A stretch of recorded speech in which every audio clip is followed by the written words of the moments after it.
ஆண்டவன் படைச்சான் எங்கிட்ட கொடுத்தான் அனுபவி ராஜான்னு அனுப்பி வச்சான் என்ன அனுபவி ராஜான்னு அனுப்பி வச்சான்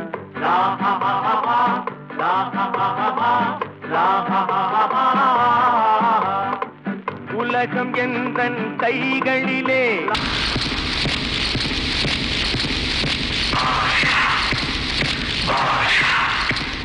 Bye.